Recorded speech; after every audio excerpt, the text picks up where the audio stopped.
Assalamualaikum warahmatullahi wabarakatuh. Halo teman-teman, perkenalkan kami dari SMA Negeri 12 Palembang, kelas 11 IPS 2. Perkenalkan, nama saya Hartini.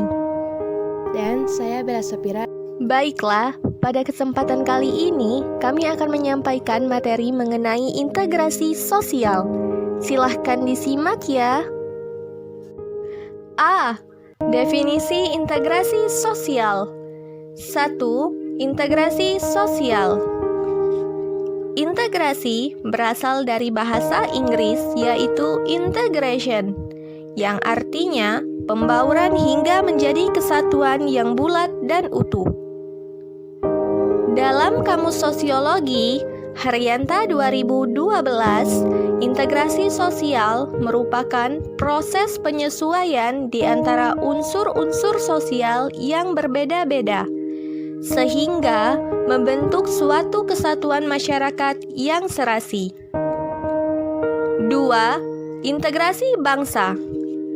Bangsa diartikan sekelompok manusia yang memiliki persamaan karakteristik. Bangsa terbentuk karena adanya rasa ingin bersatu, seperti munculnya integrasi bangsa. Dalam Kamus Sosiologi, Haryanta 2012, integrasi bangsa diartikan sebagai penyatuan berbagai kelompok budaya dan sosial ke dalam suatu wilayah dan pembentukan suatu identitas nasional. 3. Integrasi nasional. Integrasi nasional dapat diartikan sebagai proses mempersatukan perbedaan yang ada pada suatu negara sehingga tercipta keserasian dan keselarasan secara nasional. Menurut Ahmadi 2009, terdapat 3 masalah yang harus dikaji untuk mencapai integrasi nasional. Ketiga masalah tersebut adalah sebagai berikut. A. Pembauran bangsa. B. Kerukunan antar umat beragama dan kepercayaan yang dianutnya. C. Perubahan nilai-nilai.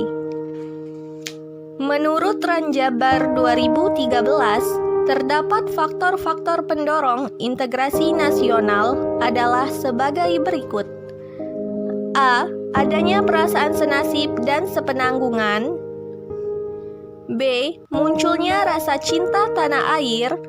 C. Adanya rasa rela berkorban untuk kepentingan bangsa dan negara.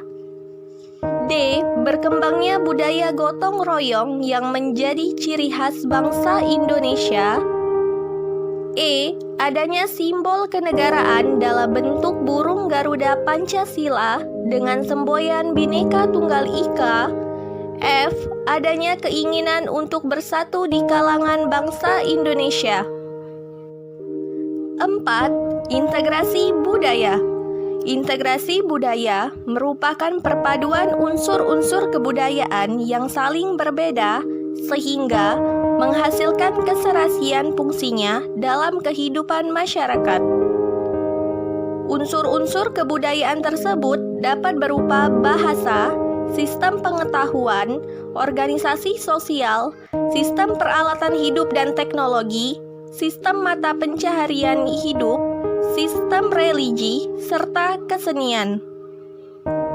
Integrasi kebudayaan dapat terjadi dengan memenuhi beberapa syarat berikut. A. Adanya proses penyesuaian di antara unsur-unsur yang berbeda. B. Adanya pola hubungan yang serasi akibat adanya proses penyesuaian unsur budaya. C. Adanya unsur-unsur kebudayaan yang berbeda. B. Faktor-faktor terbentuknya integrasi sosial. 1. Faktor internal. Secara umum, faktor pendorong integrasi yang berasal dari dalam individu internal adalah sebagai berikut. A. Adanya semangat gotong royong. B. Adanya kesadaran diri sebagai makhluk sosial. C. Adanya tuntutan kebutuhan. 2. Faktor eksternal. A. Adanya sikap saling menghargai dan toleransi. B. Adanya persamaan kebudayaan. C. Adanya persamaan visi, misi, dan tujuan. D. Adanya sikap terbuka pada perubahan. E. Adanya tuntutan perkembangan zaman. F. Adanya tantangan dari pihak luar. G. Adanya konsensus nilai dalam masyarakat. Integrasi sosial dapat terjadi karena adanya faktor pendorong dari dalam maupun luar individu. Selain adanya faktor pendorong, ada pula faktor penghambat. Faktor penghambat tersebut adalah sebagai berikut. 1. Masyarakat yang sifatnya heterogen. 2. Wilayah Indonesia yang luas. 3. Adanya paham etnosentrisme. 4. Lemahnya nilai-nilai budaya bangsa akibat kuatnya pengaruh budaya asing yang tidak sesuai dengan kepribadian bangsa. 5. Adanya ancaman dari luar. 6. Adanya ketidakmerataan pembangunan. C. Proses integrasi sosial. 1. Akomodasi. Akomodasi merupakan salah satu proses integrasi sosial. Adapun definisi akomodasi yang dikemukakan oleh para ahli adalah sebagai berikut. A. Surjono Sukanto. Akomodasi memiliki dua arti, yaitu menunjuk suatu keadaan dan menunjuk suatu proses. Akomodasi yang menunjuk pada suatu keadaan berarti adanya keseimbangan dalam interaksi antara individu atau kelompok sosial yang berkaitan dengan nilai dan norma yang berlaku di masyarakat. Sementara itu, akomodasi yang menunjuk suatu proses diartikan sebagai usaha manusia untuk meredakan pertentangan dalam mencapai kestabilan. B. Jidwi Narwoko dan Bagong Suyanto. Akomodasi merupakan suatu proses ke arah tercapainya kesepakatan sementara yang dapat diterima oleh kedua belah pihak yang bersengketa. C. Gilin dan Gilin. Akomodasi merupakan suatu pengertian yang digunakan oleh para sosiolog untuk menggambarkan suatu proses dalam hubungan sosial. Menurut Haryanto 2011, beberapa tujuan akomodasi adalah sebagai berikut. A.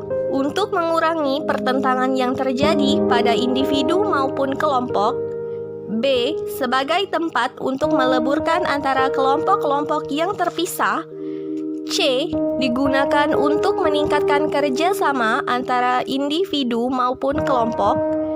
D. Untuk mencegah munculnya pertentangan dalam masyarakat. 2. Kerjasama.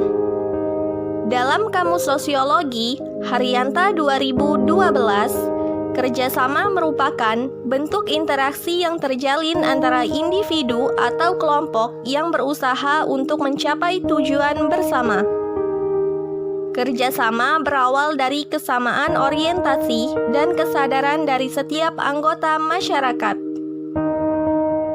Menurut Charles Hakuley, dikutip dari Sukanto 2012, kerjasama muncul apabila seseorang menyadari bahwa mereka memiliki kepentingan yang sama.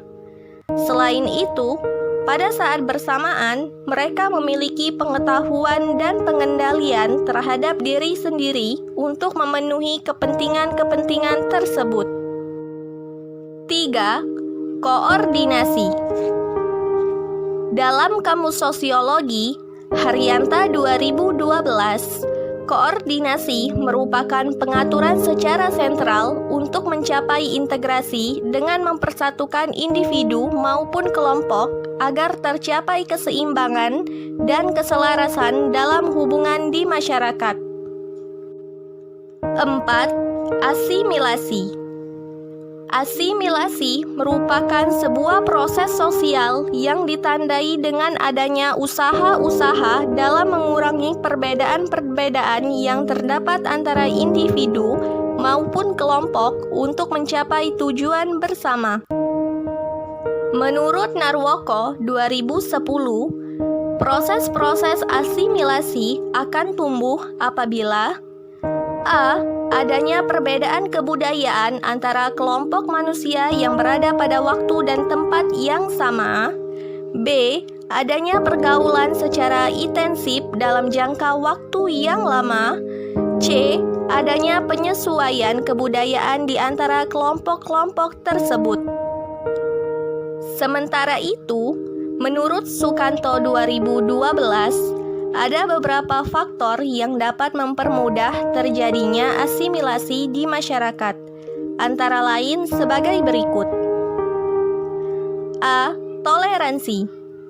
B. Adanya kesempatan yang seimbang di bidang ekonomi. C. Sikap menghargai orang asing dan kebudayaannya. D. Sikap terbuka dari golongan yang berkuasa dalam masyarakat. E. Adanya persamaan dalam unsur-unsur kebudayaan. F. Adanya perkawinan campuran atau amalgamasi. G. Adanya musuh bersama dari luar. Selain adanya faktor yang mendorong asimilasi, ada pula beberapa faktor yang menghambat terjadinya asimilasi. Menurut Narwoko 2010, menyebutkan faktor-faktor penghambat asimilasi adalah sebagai berikut. A. Kurangnya pengetahuan mengenai kebudayaan kelompok lain dalam masyarakat. B. Terisolasinya kebudayaan oleh kelompok sosial. C. Adanya rasa takut terhadap kebudayaan lain. D. Perasaan in-group yang kuat. E. Adanya diskriminasi antara kelompok yang berkuasa dengan kelompok minoritas. F. Adanya perbedaan antara kelompok. G. Adanya perbedaan kepentingan yang dapat menimbulkan pertentangan antar kelompok. Di Indonesia, konsep asimilasi dihubungkan dengan masalah perkawinan antar golongan etnis. Menurut Milton Gordon, ada beberapa macam asimilasi yang saling berkaitan. Beberapa macam asimilasi yang saling berkaitan tersebut adalah sebagai berikut. A. Asimilasi kebudayaan atau perilaku yang berhubungan dengan perubahan dalam pola kebudayaan guna penyesuaian diri dengan kelompok mayoritas. B. Asimilasi struktural yang berhubungan dengan masuknya golongan minoritas secara besar-besaran ke dalam klik, perkumpulan, dan pranata pada tingkat kelompok primer dari golongan mayoritas. C. Asimilasi perkawinan atau amalgamasi yang berhubungan dengan perkawinan antar golongan. D. Asimilasi identifikasi yang berhubungan dengan perasaan nasional berdasarkan mayoritas. E. Asimilasi sikap yang berhubungan dengan tidak adanya prasangka. F. Asimilasi perilaku yang berhubungan dengan tidak adanya diskriminasi. G. Asimilasi sifik yang berhubungan dengan tidak adanya bentrokan mengenai sistem nilai dan pengertian kekuasaan. D. Bentuk-bentuk integrasi sosial. 1. Integrasi normatif. Integrasi normatif merupakan bentuk-bentuk integrasi sosial yang ada di masyarakat. Integrasi normatif dapat terjadi akibat adanya norma-norma yang berlaku di masyarakat. 2. Integrasi fungsional. Integrasi fungsional terbentuk karena adanya fungsi-fungsi dalam masyarakat. Dalam integrasi dapat terbentuk dengan mengedepankan fungsi dari masing-masing pihak yang ada di dalam sebuah masyarakat. Sebagai contohnya, di Indonesia terdiri atas beberapa suku, kemudian mengintegrasikan dirinya dengan melihat fungsi dari masing-masing suku yang ada. Misalnya suku Bugis yang pandai melaut, difungsikan sebagai pelaut yang menyediakan hasil-hasil laut. Selain itu, ada suku Minang yang pandai berdagang, maka difungsikan sebagai pedagang yang menjual hasil-hasil laut. Dengan demikian akan tercipta integrasi dalam masyarakat. 3. Integrasi koersif. Integrasi koersif terbentuk karena adanya kekuasaan dari penguasa. Dalam hal ini, penguasa menerapkan cara-cara koersif atau kekerasan. Sebagai contohnya, polisi yang memberikan gas air mata untuk menghentikan demonstrasi. Hal ini dilakukan karena polisi mengalami kesulitan untuk membubarkan para demonstran. Syarat berhasilnya integrasi sosial. Menurut Cockburn dan Nincop dikutip dari Seminar 2003, integrasi dapat berhasil apabila 1. Anggota masyarakat merasa bahwa mereka berhasil mengisi kebutuhan satu sama lainnya. 2. Tercapainya konsensus mengenai norma-norma dan nilai-nilai sosial. 3. Norma-norma yang ada di masyarakat dapat bertahan lama dan tidak berubah-ubah. Demikianlah materi yang dapat kami sampaikan mengenai integrasi sosial. Mohon maaf apabila terdapat kekurangan. Kami akhiri. Wassalamualaikum warahmatullahi wabarakatuh.